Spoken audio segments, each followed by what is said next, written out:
All right, what's going on, everybody? Welcome back to another episode of Fantasy Dreams, the show where we make your fantasy football dreams a reality. It's the corniest tagline of all podcasting. We're already here, so fuck it. And on this week's episode, it's a very special episode, not only because we're covering a division that's got a lot of players, a lot of stacked players for fantasy football, but we have not one, but two guests on the show today, a familiar face and a new face on the show. So I'm very excited. So first off, let me introduce the new face to the show. We got a Cleveland Browns fan to represent the show. Very studious guy, if you will. Knows his shit. Presentable guy. We need that on the show because I haven't been the most presentable. Dean, welcome to the show. Thank you for having me, Kyler. I am very excited to be here. Of course. And we are going to talk about your Browns, but we also need a counterpoint with the Pittsburgh Steelers, and we have our local QPPN Steelers representative, Nico, on the show. Nico, how you feeling today? I'm feeling good. I love all this AFC North love we're getting in today. Yeah, man. So I figured while writing down these divisions, we would start with one on neutral territory, if you will, with the Cincinnati Bengals, who in real life, I think we can all agree are kind of ass, but in fantasy, might be the most stacked team in the whole division, right? You got Joe Burrow coming in at QB 13, averaged 23.25 points in his 9 full games starting last year. And then you got Joe Mixon at RB 13. He only played 6 games last year. That was a whole thing with this Bengals team. He only played 6 games, averaged 16.6 PPR points. Not very consistent, though. But going into this season, Dean, I'll start with you. What are your expectations for the backfield here in Cincinnati? I really think that Mixon is a great pickup just with his PPR, like just in general as a flex or maybe a second running back, just because Burrow is such a great quarterback. And the thing is, with their offensive line, there's definitely questions, but I think that Mixon's going to be the one to get those carries. And I mean, if you need some running back, I feel like Mixon would be a good pickup late round. I wouldn't go searching. Yeah, he's not a late round pick. He's being drafted as the RB 13 right now, which puts him as the very top RB 2. So if you're going to get him, it's probably as, a high end RB 2, low end RB 1. So you're paying a steep price for Mixon. So I'm saying, like, it's a workhorse back. Like, those are tough to come by in the NFL. So that's a tough one. Nico, in my opinion, I wouldn't go looking for him. If he's there, I'd take him. Yeah. But that's not someone I'm like very high on. Yeah. I still think that it's like still a good pickup just because he's going to get the carries and like he'll get some yards just because Burrow's there and they have some talent and their receivers especially. But I have to agree with a lot of what you're saying. Like, I don't hate him in that range, I guess, but I think I'd rather have every other starting running back in this division over him. Oh, yeah, for sure. Ooh, every other starting running back. Interesting. Okay, I think we differ on that. I think I'm higher on Mixon than y'all two are. No Giovanni Bernard now on the team. He's probably going to get that pass catching work, which he didn't get last year. So the snap rate should go Gio up. Bernard played a lot last year. He did. And now the backup running back is Samaje Perine, who isn't great. He's currently being drafted RB 78. He's a pretty solid handcuff for if Mixon goes down, but nothing more than that. But I actually like Mixon at RB 13. I like him more than some of the other guys in his range, and I definitely don't think he's the worst in the division as far as starting running backs go. We can talk about that later, though. Yeah, and we did kind of gloss over Joe Burrow. Joe Burrow's kind of the engine to this whole team, and his rehab from knee injury is really going to determine the fate of the entire team. If the offensive line can hold up and Burrow's healthy, he's probably going to be a pretty good fantasy option. And more importantly with that is the receiving core, which we're about to get into. You got Jamar Chase, we got T. Higgins, and we got Tyler Boyd as the main 3 wide receivers. Out of those 3, Dean, I'll start with you. Which one is your favorite for fantasy this year? I honestly really like T. Higgins. I think that he's just been a great receiver in college. And I know last year he was all right, but like there were still questions with like AJ Green and just Burrow himself. And when he went down, I don't think that T Higgins got everything that he wanted. But yeah, I would be really high on T Higgins. I think that he's gonna have a good year. And just T. Higgins, okay. honestly, I think that literally this whole thing all relies on Joe Burrow, like this whole year, and if he can come back. But yeah, no, for sure. Nico, do you have a differing opinion on the best receiver on this team for fantasy? No, I'm a T Higgins believer too, so I'd have him number one. I think he's underdrafted right now, but if I'm honest, I'd have the other two guys, Boyd and Chase, pretty close in that same range. I also don't mind Auden Tate as like a late round pick if any of those dudes go down. I think he's got a lot of talent and has shown it before. Sure. Same with for the running backs. You mentioned Samaje Perine, but like I'm not really sure how entrenched that dude is as a backup. So guys like Chris Evans and Puka Williams in like deeper leagues, dynasty and stuff, I think they're worth a look. Right. As far as the perspective on these receivers, I got the numbers written down and everything. So Jamar Chase is currently being drafted as the highest one at wide receiver 26. Then it's T. Higgins at wide receiver 29. And then Tyler Boyd is all the way at wide receiver 37 right now. And I figured I'd do the research specifically for when Joe Burrow was actually healthy and starting on the team. So obviously Jamar Chase wasn't in the NFL last year. He has a connection with him, but at the end of the day, he's a rookie wide receiver, right? T. Higgins last year finished as the wide receiver 28, and he averaged 15.8 PPR points in his full 8 games starting with Joe Burrow. It's not 9 because he didn't get a heavy snap count in week 1 because he was a rookie wide receiver, obviously. Whereas Tyler Boyd last year finished as the wide receiver 29, so 1 spot lower, but he averaged 16.2 PPR points in his 9 games with Joe Burrow. It just kind of fell off after Burrow got hurt. So Boyd was actually the most consistent and highest scoring, and he's being drafted by far the lowest. So to me, if we're accounting value in it and slot receivers, which are usually a cheat code in fantasy football, I'm taking Tyler Boyd all day, every day. But this is a high volume passing game. The defense is going to be a little bit ass, so they should be behind in games. So overall, I think the whole passing game has room to flourish, but I mean, I've been preaching consistency on this show every single episode. Tyler Boyd is the most consistent, and I think he's going to get the highest target share as well. We'll go with that. And then CJ Uzomah was the tight end, I guess. Just figured I'd mention him, but Drew Sample might take the role too. Like either of them are not draftable dudes, though. Yeah, they're guys you might pick up on the waiver wire. Like even unless you're in like one of those like tight end premium leagues that give extra points, and you're running like 2 tight ends or some shit. That would 2 be or 3 tight ends. Yeah. No, well, the thing is, I think the tight ends are a little sus, but I think if Burrow can be great, like those are solid pickups as like a backup. Maybe you could even start those like Uzomah or. Oh yeah, like Tyler Boyd at wide receiver 37 is unreal because like if you're just doing the math in like a 12-team league, he's being drafted as a wide receiver 4, and he can be like a flex or even a low end wide receiver 2 on your team. Like that's crazy. I feel like people are like kind of overreacting on Jamar Chase being drafted. Like that's why he's plummeted. But like AJ Green's off the team, and even though AJ Green is ass, he got a decent target share. And like Jamar Chase is probably going to get a little more of that. But like also Giovanni Bernard's targets aren't there anymore. So there's like room for all 3 of them to do well. So it's weird that Higgins and Boyd dropped so far to me. But now that we got that out of the way, I think it's time to go to heated discussion here. We're going to go with the Pittsburgh Steelers next, Nico. Yeah. So I guess I'll just go through the whole team, and you can give me a rundown of who you like the most, right? So you got Ben Roethlisberger at quarterback, currently being drafted as the quarterback 21 right now. You got Najee Harris at RB11 and Benny Snell at RB71. And then as far as the wide receivers go, you got Deontay Johnson at wide receiver 20, Chase Claypool at wide receiver 28, and Juju Smith-Schuster at wide receiver 30. And then you have Eric Ebron at tight end 26. So out of those guys, Nico, do any of them sound appealing to you?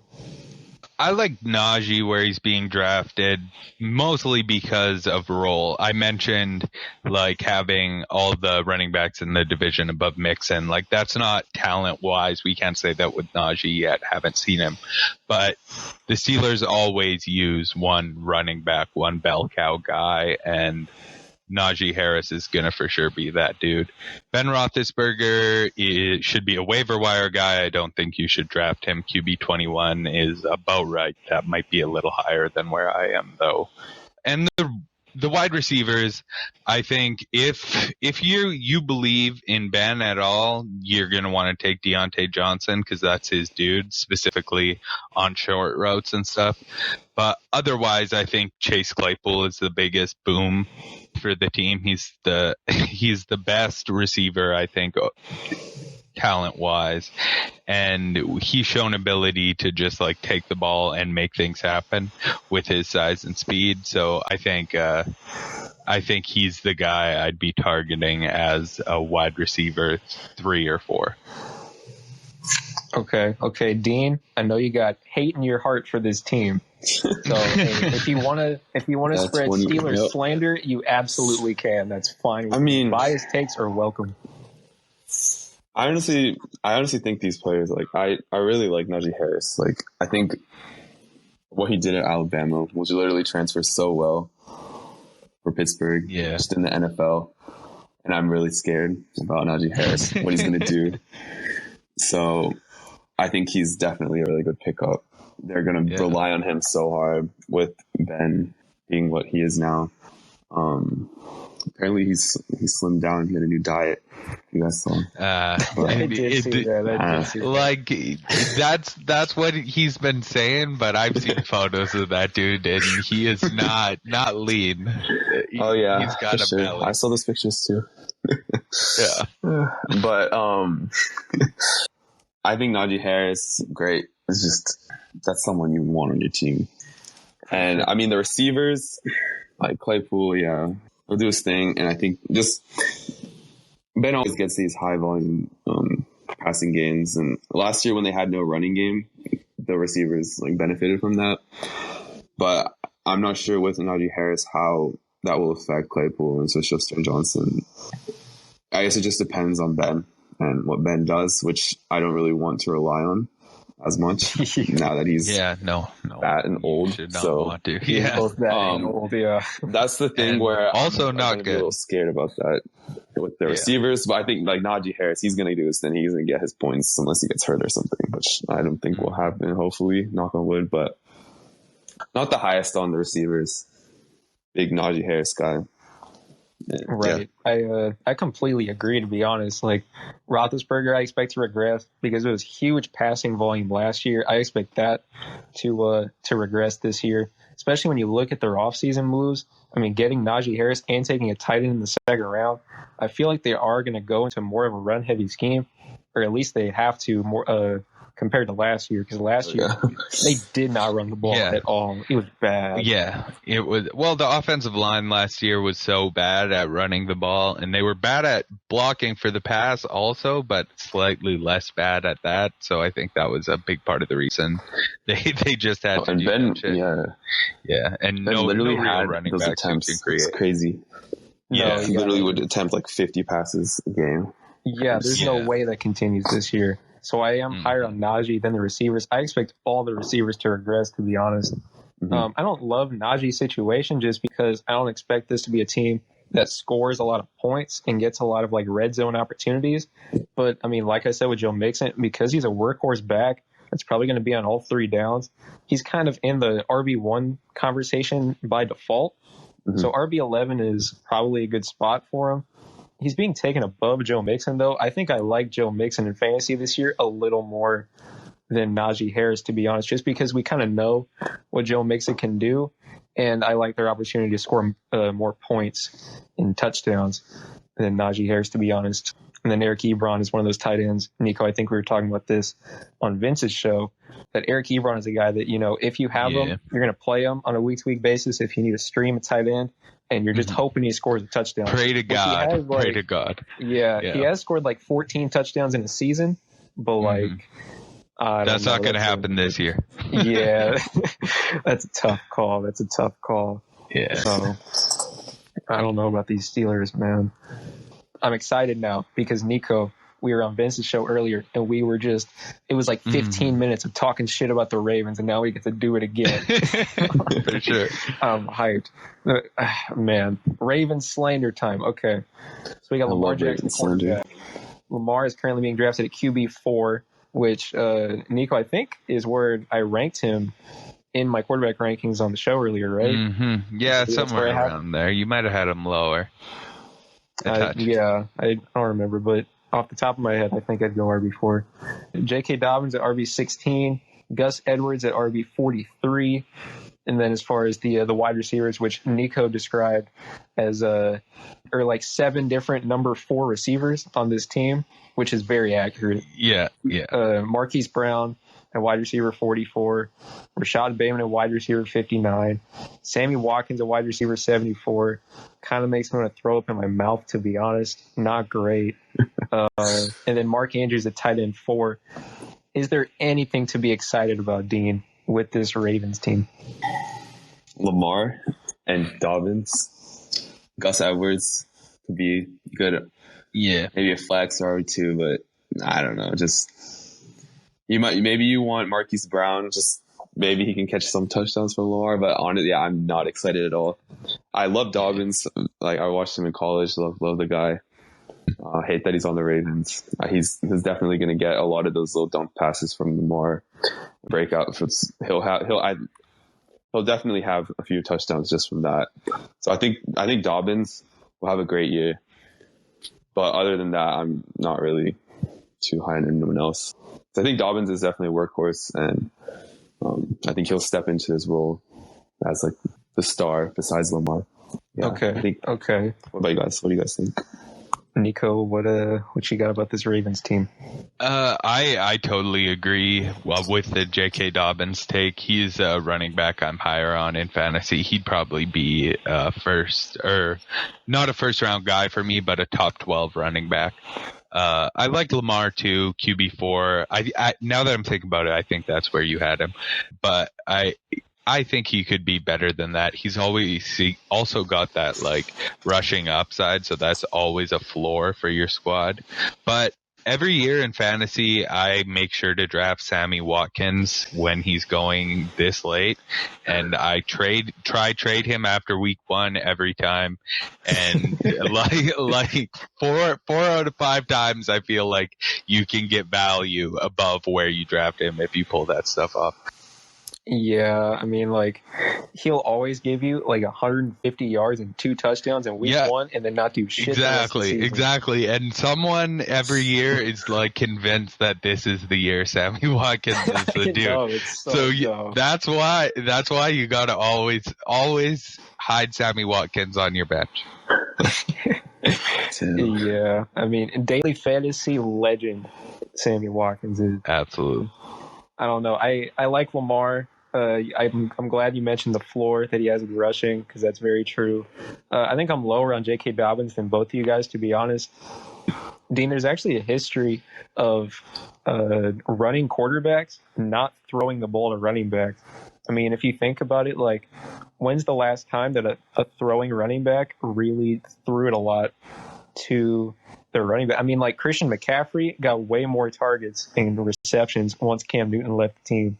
And even with it being a downgrade at quarterback, that's kind of wild. I'm not sure why exactly that's the case, but it is. And so I don't actually expect Dobbins to get as much receiving work. And I'm not convinced that he's the workhorse, to be honest. They rotate those running backs a lot.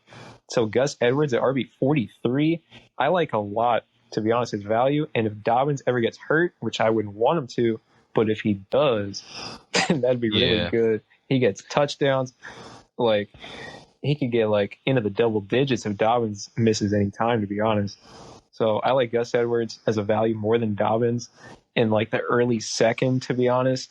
I always like taking the second guy in a running back committee like 7 rounds later than the first guy. I don't know why they let you do that, but you do.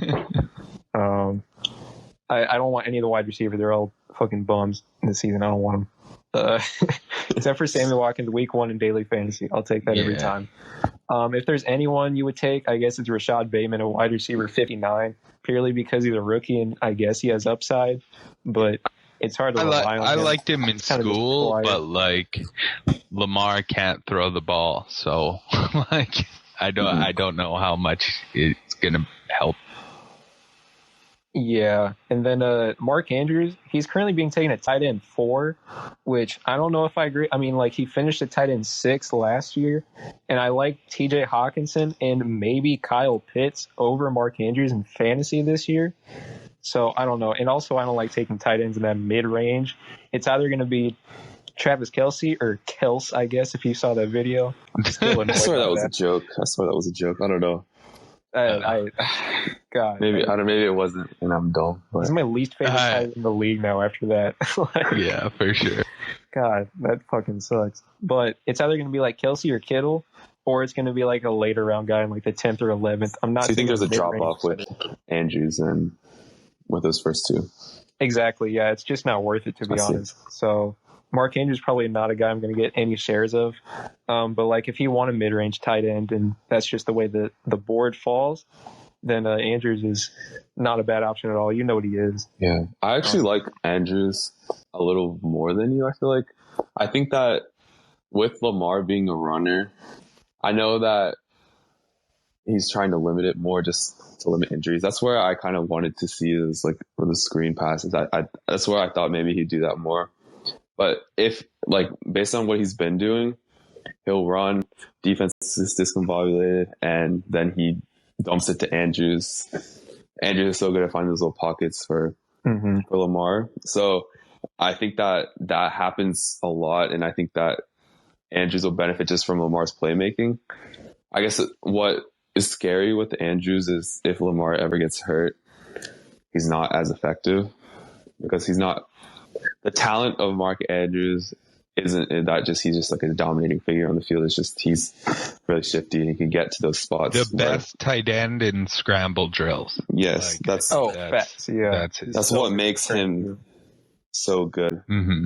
And I've had Andrews on my fantasy teams before, and he's produced at insane levels. And I've really been happy with him. The perfect Lamar Jackson tight end. Like he just fits so well. And he's like the only guy that can catch the ball. Absolutely. So it works. So yeah, for sure. And like they have really no other receivers, and they're going to be guarding Andrews pretty tightly. So if any of these receivers can do anything, I think that will make Andrews' value so much better.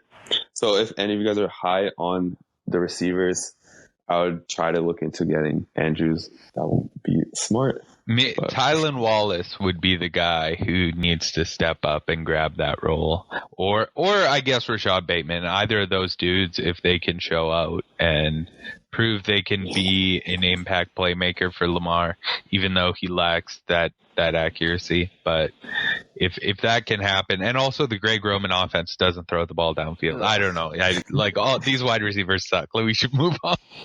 Yeah, I think Bateman and Tylan Wallace are more of dynasty league looks than redraft leagues, to be honest. Now, Dean, this is the whole reason I brought you on the show. I'm sure you've been waiting all day for this. We got the Cleveland Browns, and not just any Cleveland Browns team, a good Cleveland Browns team. How excited are you that they're not the fucking dumpster fire of the league anymore? To be honest, kind of not excited because every time we've had expectations, we've kind of fumbled it. So I don't want to jinx it or anything. I think we'll be good this year. I don't know. Definitely something will happen, like some horrible thing to one of these players, and then they'll finish 6 and 11, and I'll be depressed. 6 and 11, but yeah, I'm really high on some of these players. I'm not as high on other players, but I guess we can get started. Right. So I think the whole thing, and really the biggest question mark in both fantasy and real life with this team, is Baker Mayfield, right? He was the QB 18 last year. currently being drafted QB 16. But, Dean, I'm sure you can attest to this, that the second half of the season, he played really well. And if he can keep that up in like a young and emerging offensive line stepping up, and he's got a perfect situation, I think Baker can really crush that value, don't you think? I agree. I think that the first few weeks of Baker last year, very erratic. He's throwing it everywhere. He's throwing so many picks. It was just really not a great time. He turned it around, like, coincidentally, after OBJ got hurt when he went down. I'm not sure how coincidental. I'm not as high on Odell. I'll talk about that later. But I think that he was really able to distribute it like throughout the field, and not just trying to get it to Odell. So I think that's a lot of what the Browns' game plan was the first few weeks. And Odell had his moments. He had his big plays. I remember he had that one play against the Cowboys. Oh my God. I was facing Odell in that week, and like Odell wasn't doing shit the whole season. And then he gets like 3 touchdowns and that dumbass rushing touchdown. Yeah, that rushing touchdown was crazy. So a lot of Browns fans want Odell out. I think that he's bad for Baker, which there's definitely been evidence of that. But I think that I would at least like to see Odell be there, and for Baker to use that confidence that he had when Odell was out to just be the quarterback, to be the main focus, to find his guys, even if Odell is not getting all the targets or even like the carries, which they started to do. And that's where I want to talk a little bit about Rashard Higgins, because Rashard Higgins, he literally was not on the roster those first 3 weeks. They brought him in because Odell got hurt. He's been Baker's favorite target throughout the Freddie Kitchens era and the Hugh Jackson era. Sad times. And I think that Higgins, if Odell sucks and he can't be that guy, I think that picking up Higgins I think Higgins probably not even be drafted. Yeah. Based on everything going on. I think that would be a great pickup if anything happens to the Browns. If Odell is playing trash, if something happens, I think having Higgins, he'll definitely show up. He's hungry. Like, you can see his like Twitter and stuff. He's like wanting to get back. Rashard Higgins Twitter. What about Donovan Peoples-Jones? Do you like him? Yeah, I really like Peoples-Jones. I like Peoples-Jones and Higgins. But I honestly like Higgins more, just because he's so reliable. Yeah, fair enough. He's been reliable for the Browns for the past few years, and Freddie Kitchens just didn't really like him, like barely played him in 2019. And he had a really good year in 2018. That was why. That was where him and Baker really stepped up. Yeah. But Donovan Peoples-Jones, he's a really good deep target that stepped in when Odell was hurt. Mm-hmm. I think that if Odell is what he is, then like me talking about Higgins and Peoples-Jones is kind of irrelevant, because Odell's going to get all those touches. But I think that the chances of Odell being Odell are kind of low. So I think that finding these like players, especially for this offense with this insane offensive line, I haven't even talked about Chubb and Kareem Hunt. I think that Baker could find these people for these touches. Like, I think with what Baker's doing, he'll be able to spread the field, spread the love. It's not great for fantasy, but for those, like, if you're in a like big league, you need a reliable receiver. I think some of these guys can be very effective.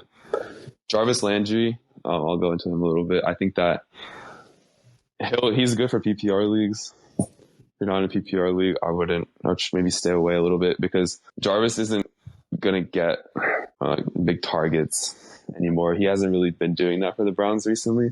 He's more of like third down receiver, get you 7-8 yards, find those gaps. But I think that this year, he'll look more at his tight ends, if anything, and then try to get to Odell. Probably. But he just has the luxury of Nick Chubb and Kareem Hunt and a great line. So yeah, I don't know what you guys also have an opinion on Nick Chubb. No, yeah, like, so with this backfield, so Nick Chubb, I got the numbers pulled up, Nick Chubb is currently being drafted at RB8. He was the RB11 last year, but he only played in 11 full games, and he averaged almost 19 points a game, and that's without him even catching the ball. Like, Nick Chubb is fucking insane. Nick Chubb at RB8 to me is kind of a steal. Yeah. Like, I like him over a lot of the guys above him because we've talked about it before. I'm not huge on Barkley this year. He's hurt too much. I'm not huge on Alvin Kamara for like 8 different reasons. But like, I think Nick Chubb has a real chance to finish as a top 3 running back this season in fantasy, even with Kareem Hunt on the team. So like, I know that might be unreasonably high, but I'm super high on Nick Chubb. And Kareem Hunt too is pretty good. He's being drafted at RB22, so he's like a low end RB2 right now. He was the RB10 last year, and he was still able to average 13.1 PPR points in his 11 full games with Nick Chubb. That's flexible play right there. You can plug and play Kareem Hunt, and he's by far the best handcuff in all of football. So I really love this backfield. And just to delve real quick into the receiving core that you were talking about, Odell might be the most overrated fantasy player of all time. Odell is never on the field, and whenever he is, he's not that consistent. He did average 14.5 PPR points, but a lot of that was boosted by that Cowboys game where he just went off. Yeah. He's being drafted at wide receiver 27, which is a high end wide receiver 3. But there's a lot of guys in that range that I like over Odell at this point in his career, to be honest. And then Jarvis Landry's at wide receiver 41. He finished at receiver 33, but I just don't know if the passing volume is going to be there for him to really have a ceiling. If you want a safe guy, then Jarvis is fine. But I usually try to take receivers that I think are going to be in high volume passing attacks, and I don't really see that with Cleveland. Yeah, that's not what Baker's there for. They're not.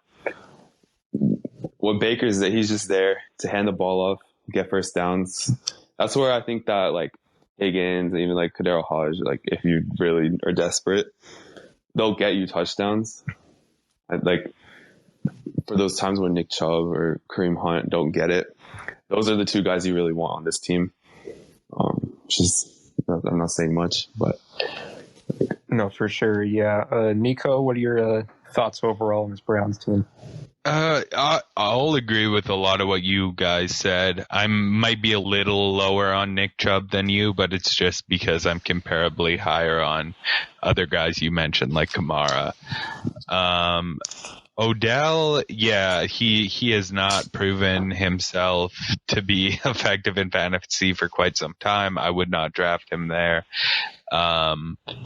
It is possible, however, that like Dean was mentioning, with the whole offseason and full year to integrate into this offense, he is more of a plus for Baker and the team overall. Kareem Hunt is super stud. Everything you said, he's great. Whether Nick Chubb is playing or not, and then when Nick Chubb is out, he's one of the top guys in fantasy. And I also really like the tight ends overall. I'm not as high on a guy like Njoku, but Austin Hooper and Harrison Bryant was showing me flashes last year too. I could see either of those guys ending up maybe as a borderline startable tight end at points. Sure. I mean, I think Austin Hooper, I didn't mean to cut you off, Dean, but Austin Hooper is currently being drafted at tight end 22. He was tight end 21 last year, but he only played in 13 games. And if he gets a little bit of touchdown luck, I could for sure see him finishing higher than that. Dean, go ahead with what you were saying. Yeah, I was going to talk about Hooper. Hooper and Baker didn't really have the best connection last year. I think that with a full year under their belt, I think Hooper could be something maybe be a little higher than that. A tight end 22, was it? Yeah. I think also, I really like Bryant and Njoku, and one of those guys are not going to get any touches, I think. So, be careful with those two, because I don't think they did run a few 3 tight end sets, but not that much. It's just that was just for Chubb and Hunt's you can't be purposes. on that. So, I think if I were to choose one of the 3, I'd go Hooper. I actually really like Njoku. I think he's a really good player. he was. If you asked me this last year, I would have been like, oh no way, Njoku sucks. Like, never take him. But he actually like bounced back, had a pretty good year. Played well in the playoffs, was a reliable target. Was actually catching passes from Baker, which he had trouble doing. That's where he had stone hands. Like I was watching, like it was not great, but I would still go Hooper. Saw what he did with the Falcons with Matt Ryan. I think that this year, I think he'll do better. And if he gets lucky with a few of those touchdowns. I think just Baker last year wasn't throwing as many touchdowns because of Nick Chubb and Hunt. Even with Chubb out, I think he was out 4 weeks, might have been more. Yeah, he only played in the 11 full games, so he missed like 5 technically. Chubb still produced on an insane level, and I think that taking Chubb is very smart, especially for what the Browns have offensively with their line. I'd go Chubb and Hooper. And I agree. And I do agree that Hooper is the tight end on the team to go for. I'm not going to lie. I thought for sure last year at the deadline that the Patriots were going to trade for David Njoku. Because we had fucking Dalton Keene, Devin Asiasi at tight end. I was just like... That's right. You guys were looking at him. I remember that. Yeah. I really thought he was going to be a Patriot. I'm a little mad that we didn't, but like it's okay now because we have Johnny Smith and Hunter Henry. So fuck y'all's tight ends. So yeah, I guess that is the wrap up of the teams. But before we get out of here, Dean, you're a Browns fan. Nico, you're a Steelers fan. Do y'all have any words of hatred to each other's teams that y'all need to get off your chest before we get out of here? Because this episode has been too peaceful for my liking. We gotta get talked. TJ Watt's the best edge defender in the division.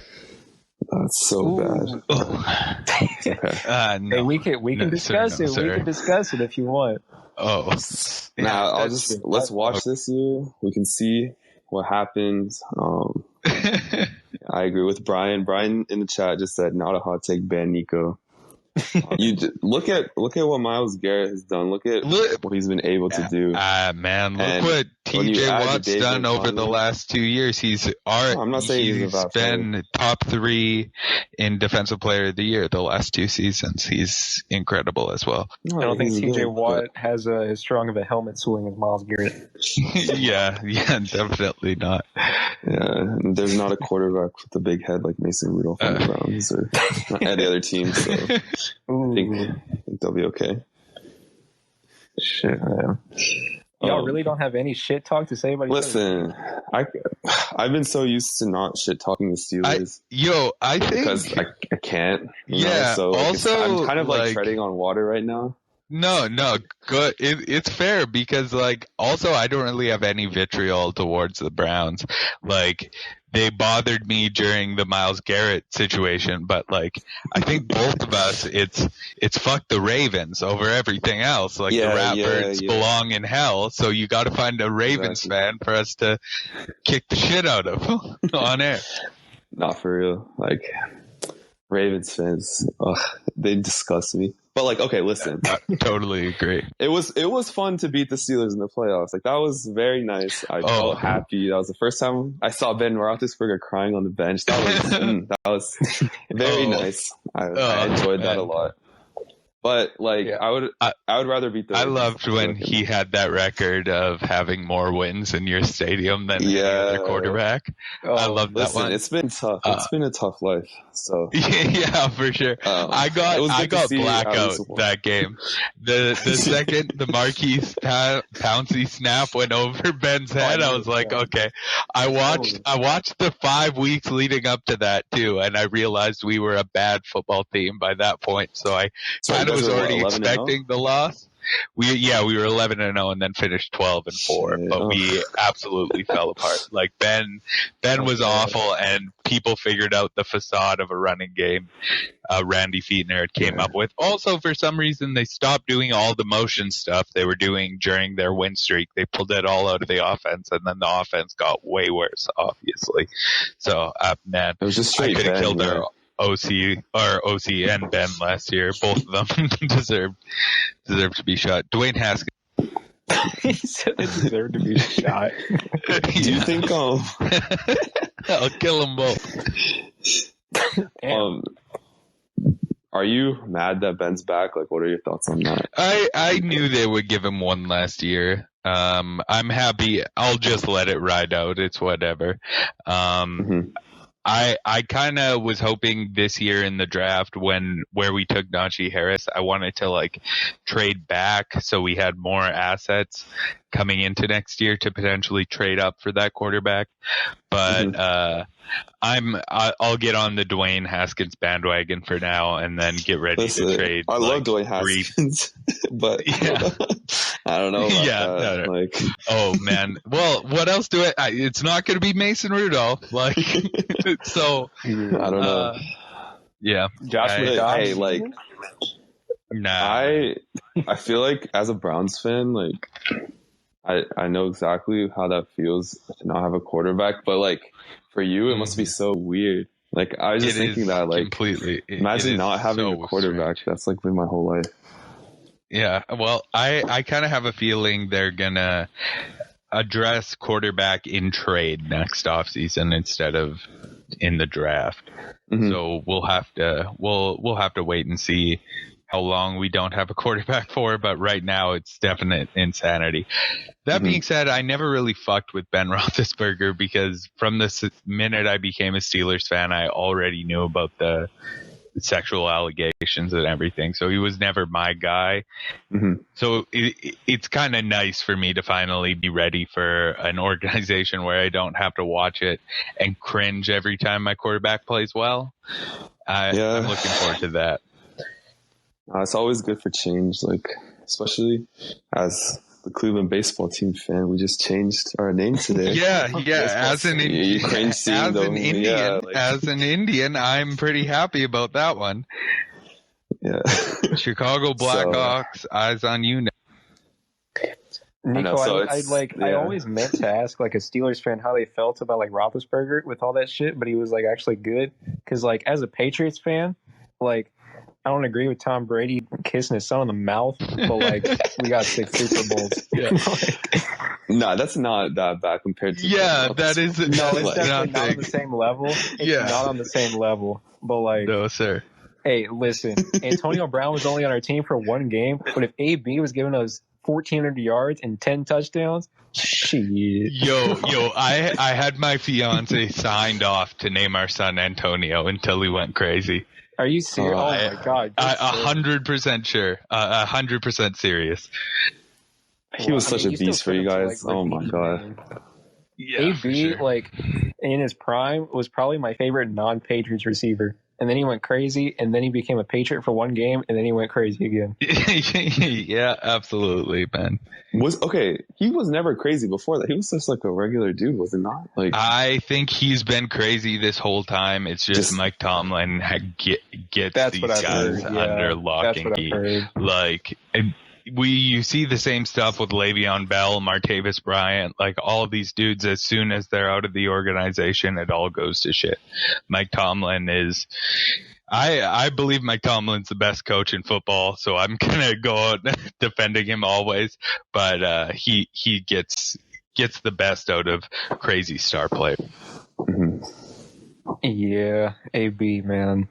AB. No, Steelers fans, you guys, Mike Tomlin, that's such a blessing. Like, I'm so jealous. Yeah, 3 people coaches. Like, some people are like, that's, bro, some of my friends just were like, oh, we hate Tomlin. I'm like, what are you talking about? Yeah. Imagine not having a Hall of Fame coach on your team. That couldn't be me.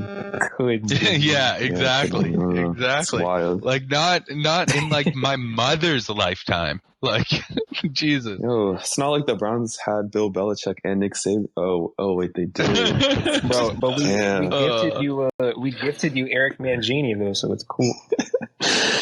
That's such a fair trade. Like, damn. Well, Stefanski, I think, is gonna buck that trend finally. I'm really hopefully. I wouldn't say Hall of Fame yet, but I would say obviously respectable but head coach. Someone that's not Rod Chudzinski or Freddie Yes. Kitchens. Romeo Crennel or Freddie Kitchens. Oh my god, so many coaches.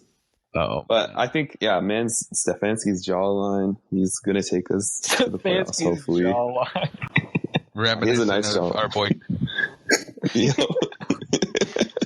Exactly. I'm just gonna put up a picture of Kevin Stefanski and say it's the face reveal. Definitely. Shit, man. Well, do y'all have any final notes to go over before we head out of here? Say go Browns. Okay. We're gonna sweep the Steelers this year. And we're gonna sweep the Browns. Draft Nick Chubb. Ooh, he said he's gonna sweep the Browns. That's what he said first. So we're coming for your next. It's the irrational confidence. Definitely. I'm ready to go like 6-0 in the division and still only win 9 games. That's my. Yeah, just beat the Ravens at least. That's all I'm asking. Yeah. Oh, absolutely. no, you don't have to ask too much for that. Kill the rest. Not gonna be there. All right, man. Well, this was another episode of Fantasy Dreams. Next week, we are going to do the AFC South next week. Shows how well prepared I am. I didn't even know what we were doing for a second. But AFC South is next week. Hit up my Twitter at KylerQPPN for any questions / hot takes. Dean, I appreciate you being on the show. Representing the Browns. Thank you. Nico, Thank you. I appreciate you coming on again, representing the Steelers. And appreciate everybody listening to this as well. And I will see y'all on next week's episode. Bye. If you want more in-depth analysis and hot takes like these, click the link below for the entire podcast episode. Please remember to like, rate, review, and subscribe to our YouTube channel. And always keep that notification button turned on.